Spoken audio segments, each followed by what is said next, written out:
I want to talk a little bit this evening along the lines of what the kids are studying in the classrooms during the Vacation Bible School. They're studying heroes, as it's this particular year. We're studying Old Testament heroes. Tonight, as I already mentioned in my quick opening announcements, was the Old Testament character or person, as it were, Samson. And so Samson's what they're going to be discussing. We're going to talk about some today's heroes, or heroes that I think are very, very important for today's world. But what do you think about when you think of your favorite hero? Perhaps you think of a comic book character. My favorite was always Spider-Man. I don't know why that was the case. It always was. My brother's was always the Incredible Hulk. And so our birthdays are 3 days apart, 1 year and 3 days apart. But anyway, as we were born, but our birthdays are 3 days apart. And so Mom made a cake back when I was 6, and my brother, I almost said Hayden, James, was 7, and she made it look like a head and shoulders, and on this half it was Spider-Man, and that half it was a green blob that we called the Incredible Hulk. But what do you think about when it comes to heroes? Who are your heroes in life? And I hope that you find somebody that's more of a real-life person than some made-up marvel. You know, heroes are part of our culture, and I suppose most cultures. It's the way we look and we adore others around us in that way. We typically start out in life seeing our parents as our heroes, and I believe that was the case for myself. I always thought my dad could do anything. It was just one of those things. I can remember having one of those classic arguments, well, my dad can do this, and well, the next guy will say, well, my dad can do that. And I remember telling them, my friends around me, that my dad could lift our van. And I thought, I'd like to see that. I'd like to go back in a time machine and see how valid that statement was. But my dad was larger than life to me when I was a child, and he was certainly my hero looking at that. And this way we start a lot of times with things. But heroes meet the moment's need. They're there when the trouble is there to remedy the situation, and certainly that always inspires others around them. And that's kind of the angle that I want to approach this. Those individuals who are going to be described in the 3 main points of this lesson are going to be those that are heroes that I hope to inspire others around them, including ourselves, so that we might ourselves find the goals that they find and show us in their examples. But there are many such heroes in the Scriptures, many of whom have been heroes that I've looked up to since my early days of life. Of course, Hebrews chapter 11 is full of heroes of faith, named and unnamed. There's a whole section of the book of Hebrews that talks about those that just have no name given in the Scriptures, but they are ones that have stood up and did not deny the faith and did what was right before God. But having one's presence recorded in the Scriptures, I think that's something that makes an individual a hero or someone to admire. But the reality is the Hebrew writer captures so many of those individuals in that chapter, and we can look to that end. And perhaps we might ask ourselves, are we anything like them? Will we ever be anything like those individuals? I want you to think about those heroes, and I also want you to think about Hebrews chapter 12, verses 1 and 2, as we consider the examples also of the ones we speak of in our lesson tonight. But I want you to think about these words. Therefore, we also, since we are surrounded by so great a cloud of witnesses, all of those heroes that have gone on before, those that have done the will of God and shown us that example, they are our cloud of witnesses. Let us lay aside every weight and the sin which so easily ensnares us, and let us run with endurance the race that is set before us, looking unto Jesus, the author and finisher of our faith, for who, having the joy that was set before him, endured the cross, despising the shame, and has sat down at the right hand of the throne of God. We need to understand that the pursuit of being what we need to be is inspired by those that have done it before us, those that set the example. So let's open the Scriptures together. Let's consider some things that some individuals I believe are true heroes today. A young person who chooses character over cool is a hero to me. It's a situation where we underestimate how difficult it is to grow up in today's world. It's so much more of a challenge. Even my children have more challenge than I had, and that's just one generation. And I can imagine how my children in the environment they're growing up with compares to the environment my parents grew up in. But we know that it's a challenge to grow up in today's America. It's the situation that we have, and there's no better place. I wouldn't suggest there's any better place, but the reality is it is a more difficult place to grow up. And there are things that are simply available to our young people, traps that are set for our young people that weren't even a possibility when I was young or when several of us were young. So when we think about that, think about the internet. You know, the idea that these sinful pursuits and these corruptions of mind and body are right there, just one click away. And if we think that it's somehow difficult to find those things on the internet, not for a kid. You know, it's like I was listening to this interview, and the guy said that he was having a struggle with his computer. And so he called the helpline. And when he called the helpline, they kept saying words that he had no idea what they meant. And they said, "Is anyone else home?" And he said, "My 7-year-old's home. Put him on the phone." That's what they said, you know, to try to get his computer fixed. Put the 7-year-old on the phone. These kids will know how to do these things, and they can access all of this corruption and trouble. All of these things are difficult to deal with. What is the focus of those corruptions? It's the works of the flesh, the things that will take them away from God. And so all of these things present possibilities for our children, and we certainly need them to rise up and choose character and goodness over those things of unrighteousness. You know, there's also more trouble when it comes to this distinction of public and private.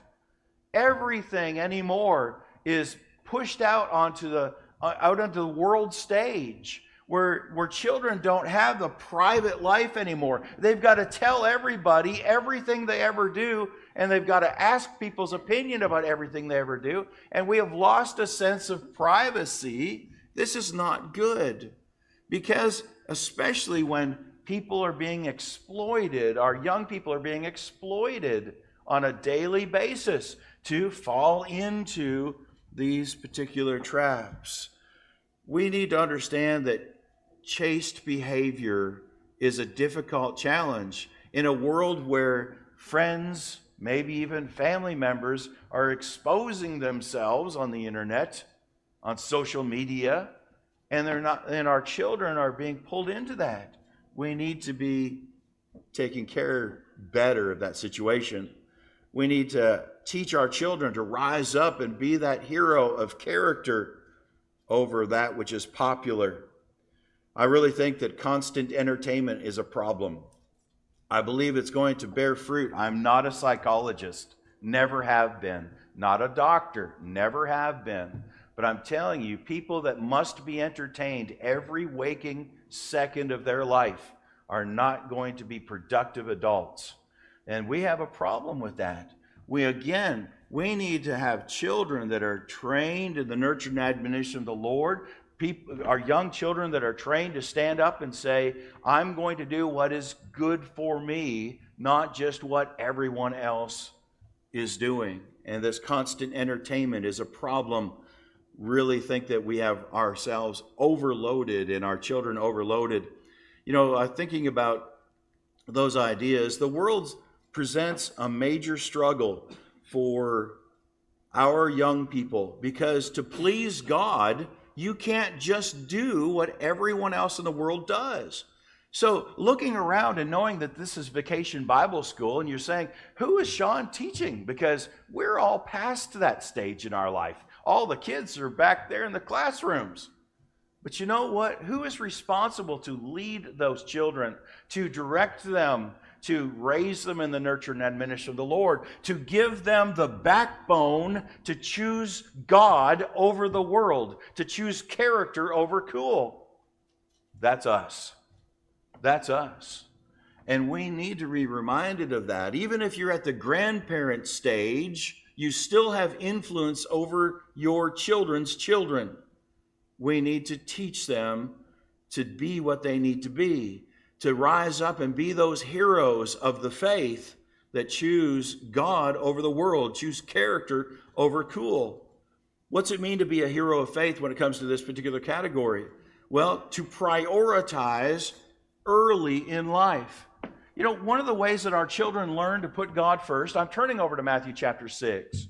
One of the ways that our children learn to put God first is that you show them that God is first for you. I'm telling you, there's one of the things that we learn, and we don't need to turn back to the Old Testament to learn it, but we do learn it from the Old Testament. I'm still turning to Matthew chapter 6. But we look back at the Old Testament and the children of Israel, and there was a generation that kind of got weak with God. You know what their children did? Their children forgot God entirely. See, that's what happens when parents set the wrong example. But what is the example that our children need to see in us so that they will show that in their own lives? Look what it says in Matthew chapter 6 and verse number 33. It's going to be awfully familiar. It says, we can't start a conversation with the word but, because that's a conjunction. That's a dependent situation. Look what it says. Back it up a little bit. Verse number 32. For after all these things, well, what's he talking about there? You back all the way up to verse 25. The things that we need for life, the things that we need for living, the things that we say, but you know, I've got to do it. I've got to have these things. The things that we use sometimes to argue against God, we need to understand come from God, so that we will then realize, verse 32, after all these things the rest of the world seeks, the Gentiles compared to Christians, the rest of the world seeks, for your heavenly Father knows that you need all these things. Watch this now. But seek first the kingdom of God and His righteousness, and all these things will be added to you. Do you want your children to be heroes of the faith today? You're going to have to show them the way. You're going to have to show them that, demonstrate that to them. Ecclesiastes chapter 12, verse number 1. Seek now your Creator in the days of your youth. We need to understand how important it is for our young people to have the foundation when they're very young, just as we start our Bible classes here in this congregation at 6 months old. And I'm certain that parents are talking to their children even before then and continuously throughout their development to seek their Creator in the days of their youth. The idea of choosing influences very carefully is important to instill in our children. I think as adults, we give ourselves license to have people in our lives that are kind of shady. Well, you know, I don't really trust them, but they're really good at this, or they do that, or somehow I receive a benefit. I'm telling you, you got to be careful who you associate with, because your children, again, learn that from you. But what we're taught in Proverbs chapter 14, verse number 12, that the righteous should choose his friends carefully, for the way of the wicked leads them astray. And so when we think about it that way, and we understand that our children need to choose their friends wisely and well, when you have an influence on that, help them. Help them rise up and choose their friends wisely and well. You know, friends are important. I don't want my children to be friendless. That's no way to go through life. I've never wanted my children to be those that are so socially awkward that they could never make a friend or have a conversation with someone. But on the other hand, I don't want them to be friends with the world. I want them to choose friends carefully. That's what a young person choosing character over cool will do. It tells us in 1 Corinthians chapter 15, verse number 33, do not be deceived. Do not be deceived. Evil company corrupts good morals or good habits. Well, who is deceiving who? I'm telling you, the person deceiving anyone in that scenario is themselves. Oh, I'll be fine. I can have people in my life that really shouldn't be there. I'll be fine. I'm stronger than that. But you've always got to remember who's watching. We are trying to raise children who choose character over cool. We're going to have to be careful about that.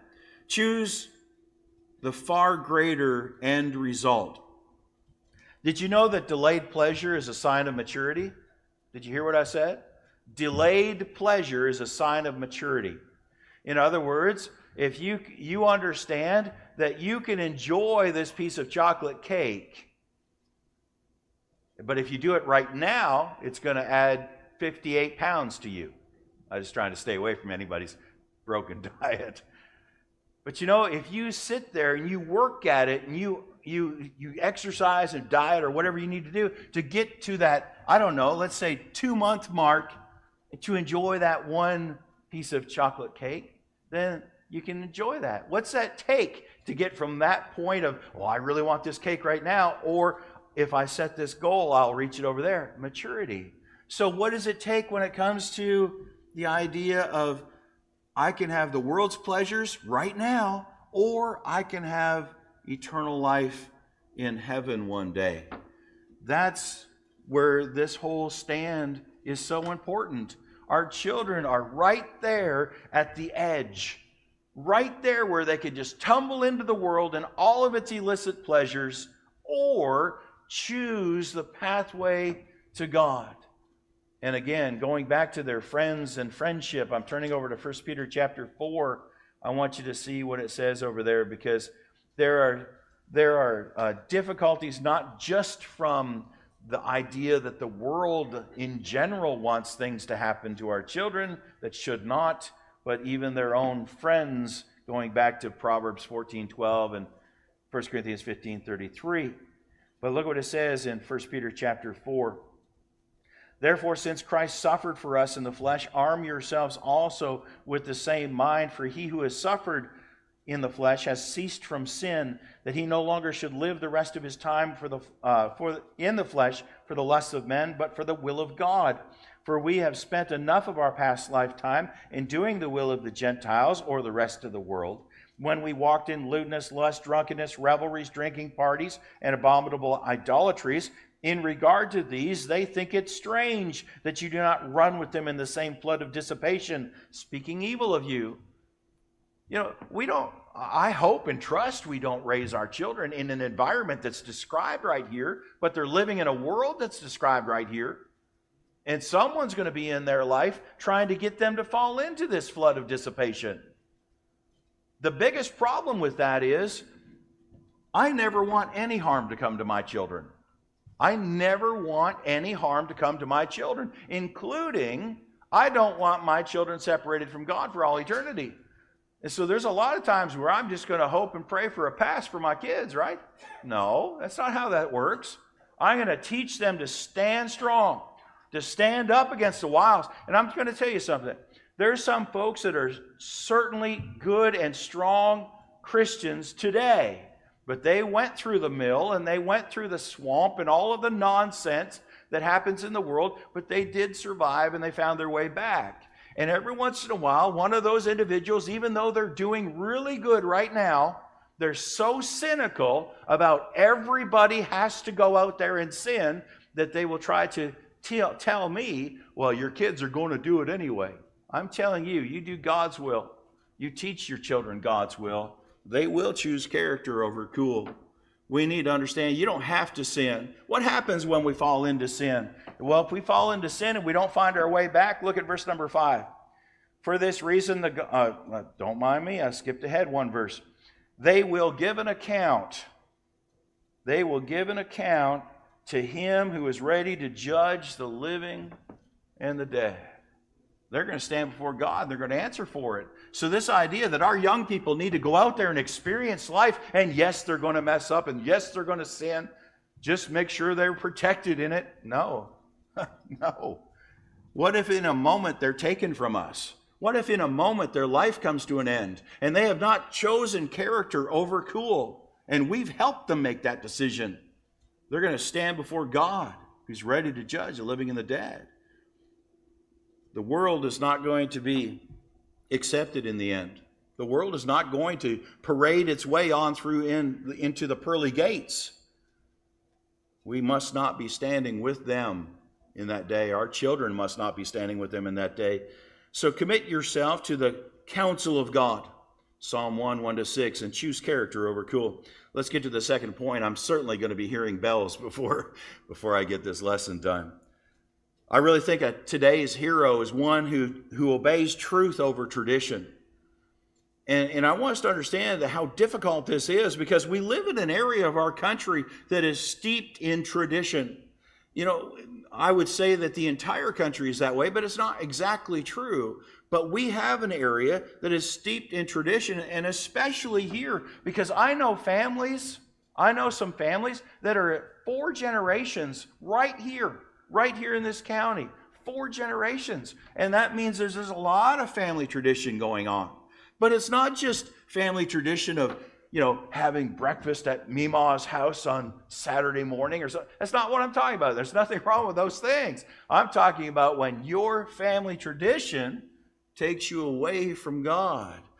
I really think that there's a lot of good that comes from those traditions, but there's a whole lot of this life that I really think that has been changed into some sort of disposable entity that you can throw anything away. I was told the other day that I can't remember if they said millennials, but I think it was that they said millennials, but they said young people today have no loyalty. If they get upset, they're not even going to argue, they'll just leave. That is unchristian. That is not what Christians are supposed to do. I don't care what age you are. You don't just come along and excuse yourself into this disposable mindset. So I'm all for tradition, but as long as the tradition is right, that's what needs to be.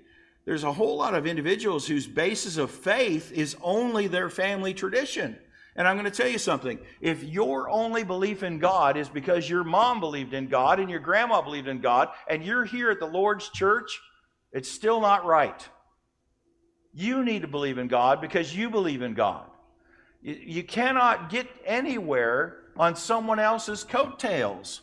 And so when I start talking about somebody being raised in some denomination out there, some doctrine of men, it's no better for us in the truth to just be doing it because someone else in the family did it. I want you to understand that. We're going to have to rise up and be heroic about this situation. We're going to have to get it right. We need to understand that there are some individuals who place a higher priority on their love for their family than they do for their love for God. And that's a major problem.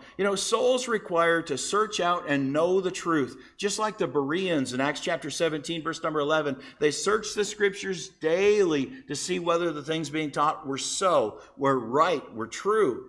We need to examine ourselves. Where are we at? What are we doing? Why are we doing it? How are we doing it? All of those things need to be examined on a regular basis. Souls are required to show themselves approved of God, rightly dividing the word of truth, 2 Timothy chapter 2, verse number 15.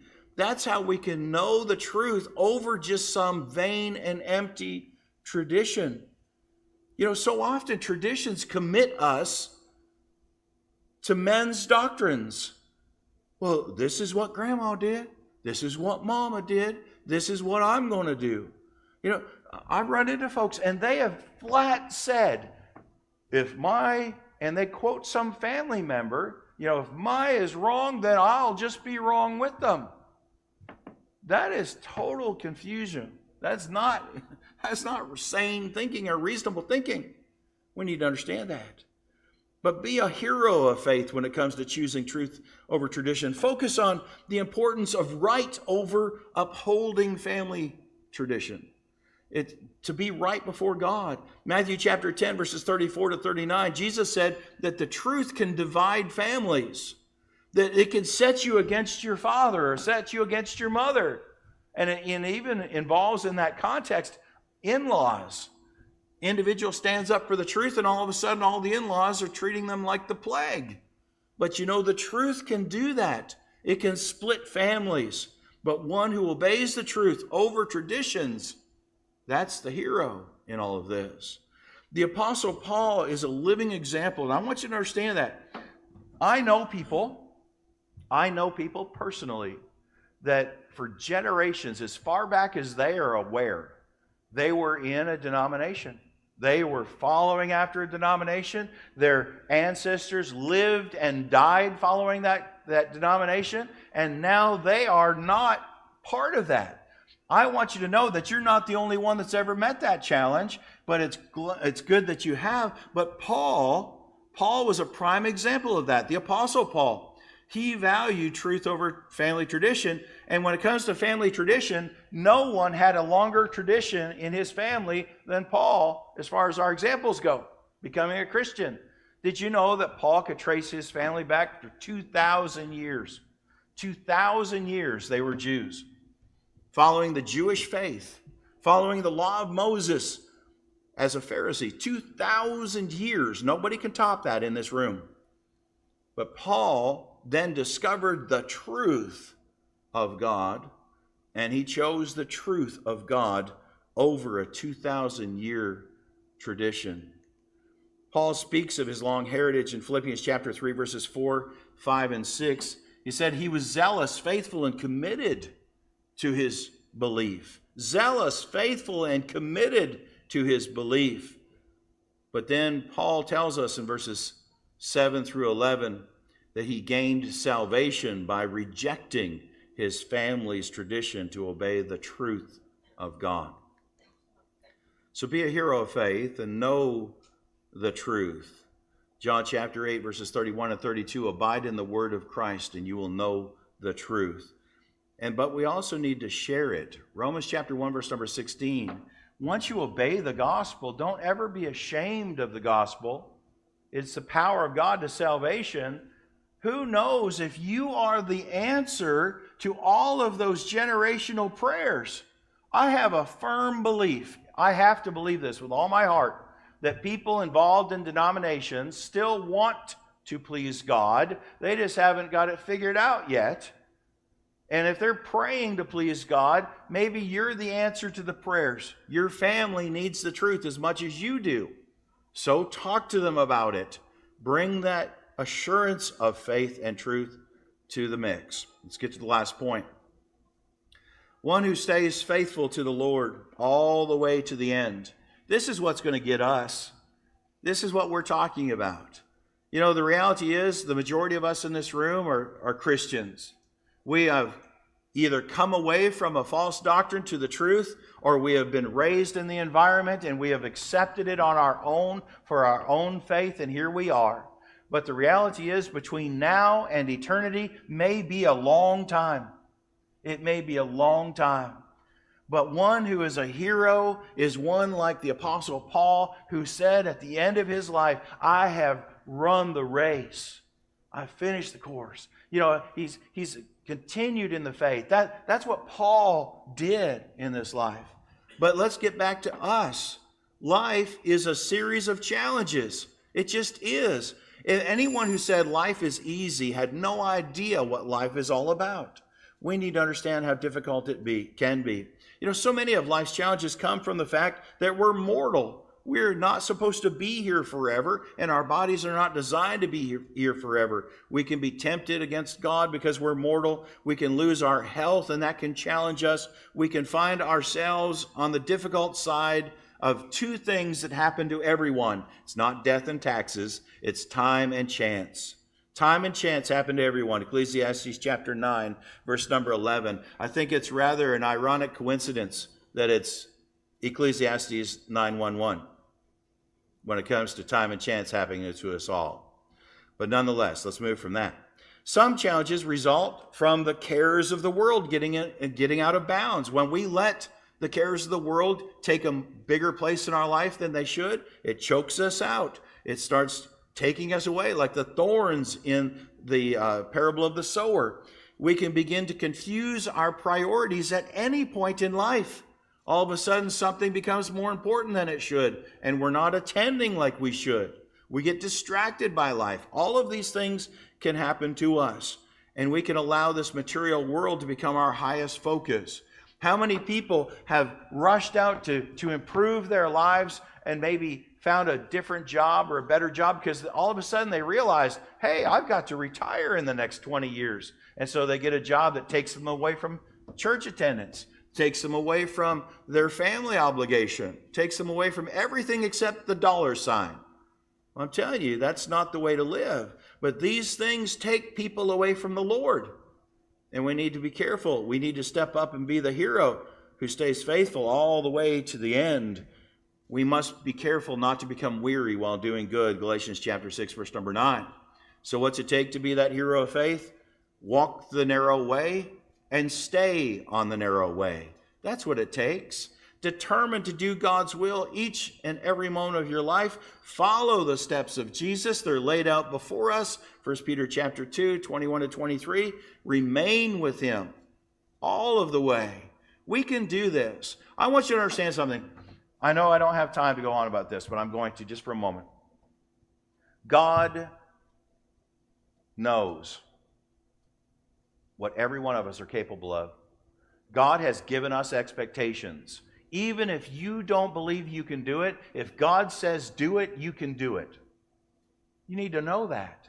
To stay faithful all the days of your life is to remain with him all the way, without question, knowing having no one putting his hand to the plow and looking back is fit for the kingdom of heaven. Why? Because we don't look back. We stay with God and we do God's will. Hebrews chapter 10, verse number 38. Now the just shall live by faith, but if anyone draws back, my soul has no pleasure in him. Well, who can do that? Someone who's determined to be a hero of faith for themselves, for their soul, for their children, for their families. That's something we can do. Be a hero of faith and remain faithful. Be steadfast, immovable, always abounding in the work of the Lord. When I was a child, my superhero was the one the kids are talking about tonight, Samson. I always wanted to be big and strong. I always wanted to be big and strong. I don't know if I got there. Not like Samson proportions. I could, when the wind is the wrong way, I could barely open the doors back there, let alone tear the doors of the city off and carry them up over the hill. But you know what? We look to heroes. Why? Because they're bigger and impressive and strong and all of those wonderful things.